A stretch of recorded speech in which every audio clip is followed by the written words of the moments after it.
Have you ever noticed that? That quiet, constant hum just beneath the surface of your life? It's this subtle, unending feeling of effort. See, we're always striving, always reaching for something, planning, pursuing. It's pretty much the engine that drives our days, from the moment we wake up until we finally fall asleep. And it's so constant, that most of the time we don't even notice it's there. We just call it living. And hey, all this striving, it gets results. We chase that promotion, and we get it. We dream about finding a relationship, and we do. We want the car, the house, the vacation, and somehow we make it happen. And in that one moment, when we achieve it, there's this rush, right? A feeling of relief, of joy, of satisfaction. But how long does it really last? The shine on that new car starts to dull. The excitement of the job just becomes routine. And even the best relationships settle into a kind of new normal. That feeling we were chasing, that sense of permanent, lasting contentment, it's slippery. The hum of striving always comes back. It just has a new target. So it kind of forces us to ask a much deeper question. If getting the things we think we want doesn't bring us lasting fulfillment, then maybe we've been looking at the problem all wrong. In this endless cycle of wanting and getting, what is it that we're truly after? Is it the thing itself? Or is it something that thing just seems to promise us? And are we, just maybe, chasing all the right things in all the wrong places? To figure that out, we've got to look a little deeper, just beneath the surface of all our desires. To start getting some answers, we can look at the hidden architecture of what we want.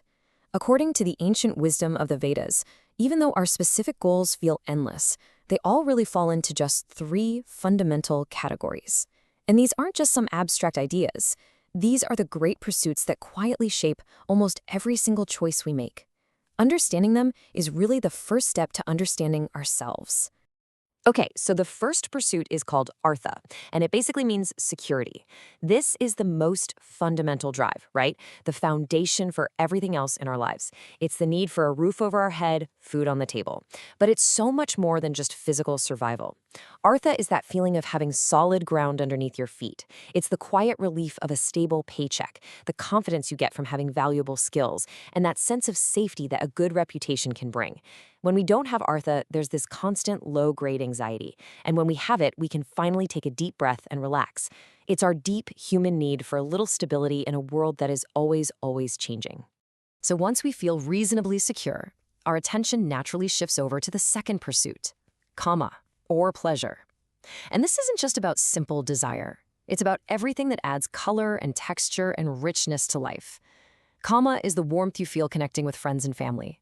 It's the delight of a perfectly cooked meal, the beauty of a piece of music that literally gives you chills, or the intellectual thrill of a really fascinating conversation. It's the pursuit of joy, beauty, and connection in all its forms. Everything that pleases our senses, our minds, and our hearts. Without it, a life of pure security would just feel, gray and empty. And then, even with security and all the pleasure in the world, there often comes a point where we stop and ask, okay, is this it? And that brings us to the third pursuit, Dharma, or virtue. This is our innate desire for a life that has meaning, that has purpose. It's the drive to do good, to act in a way that aligns with our deepest values, to contribute to something bigger than just ourselves. When we act with integrity, or we help someone without expecting anything back, or stand up for what's right, we feel this profound sense of inner peace. That's Dharma. It's the feeling that our life has meaning, that we're living it the right way, and that we're becoming the kind of person we actually want to be. Now, when you look at these 3 things, Artha, Kama, and Dharma, it seems like a perfect formula for a good life, doesn't it? If you've got security, you're enjoying life's pleasures, and you're living a life of purpose and virtue, shouldn't that be enough? Shouldn't that combination finally quiet that constant hum of striving and deliver the lasting contentment we've been looking for all this time? And yet, for so many of us, even when all 3 are in balance, it's not. That feeling of being incomplete, of still needing something more, often hangs around. And that's the real puzzle here. Why? Well, the answer lies in a really fundamental misunderstanding, a kind of illusion that we've all bought into.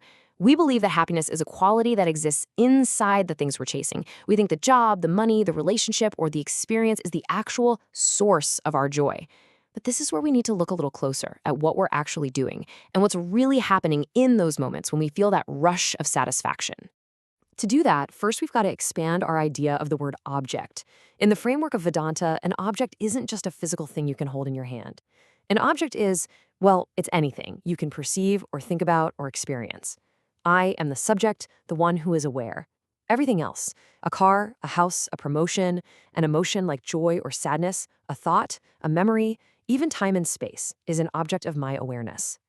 Okay, so with that clear definition, let's put this simple idea to the test. Is happiness really inside the things we chase?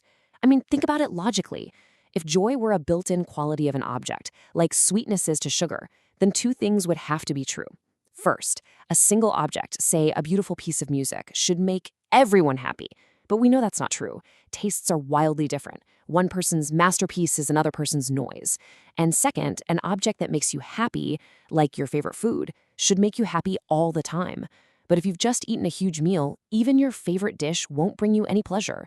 In fact, it might even sound kind of gross. So these two simple, observable facts prove it pretty logically. Happiness can't be some property that's baked into any external object.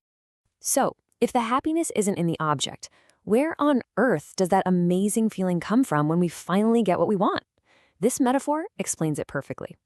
Imagine you're walking around with a painful pebble in your shoe. Every single step is agony. Then you finally stop, you take off your shoe, and you get the pebble out. Ah, that feeling of relief is incredible, right? Pure joy. Now, did that joy come from the ground you're now standing on? Of course not. The joy came from the stopping of the pain, the removal of that irritation. And in the exact same way, desire is the pebble in our shoe. It's a state of agitation, a feeling of lack. When we get the object we want, that agitation temporarily stops. And in that quiet moment, our own natural state of happiness just floods in. We mistakenly give all the credit to the object, but the joy was just the removal of the wanting. This insight, it leads to a really radical and powerful shift in perspective. What if we've had it completely backwards our entire lives? What if happiness isn't something we need to go out and acquire or find or achieve? What if joy isn't an outcome at all, but is our very starting point, our fundamental nature? You can think of it like this. The sun is always shining in the sky. It's in its nature to be bright and warm. But sometimes clouds pass in front of it, and they block its light. The sun hasn't gone anywhere. It's just temporarily hidden. We don't need to go out and build a new sun. We just need for the clouds to pass. So what if our own inner contentment is just like that sun? Always there, always whole, always peaceful. And our desires, our fears, our anxieties, they're just like passing clouds. We spend all our energy chasing the clouds, trying to rearrange them, hoping to get a little sliver of sunlight, when the sun has been there in its full glory the whole time. And this makes total sense when you really think about it. Just ask yourself this. If being incomplete and limited and feeling lack, if that was our true natural state, why would it feel so darn uncomfortable?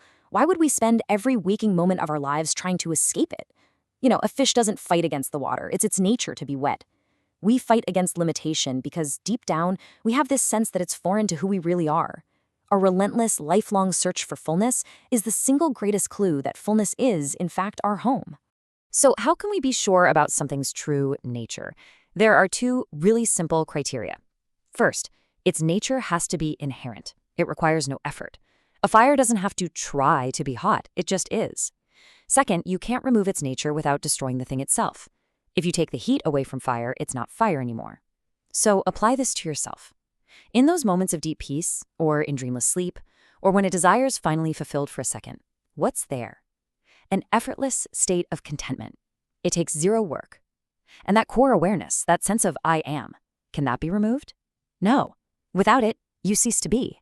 So here it is. This is the essential realization.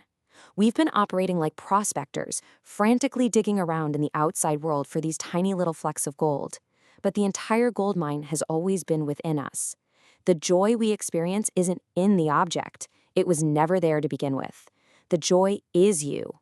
It is your inherent, unchanging nature, just revealed for a moment when the mind and all its wanting finally becomes still.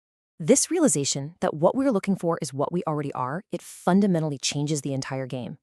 It reveals that beneath those first three pursuits of security, pleasure, and virtue, there has always been a fourth, much deeper motivation.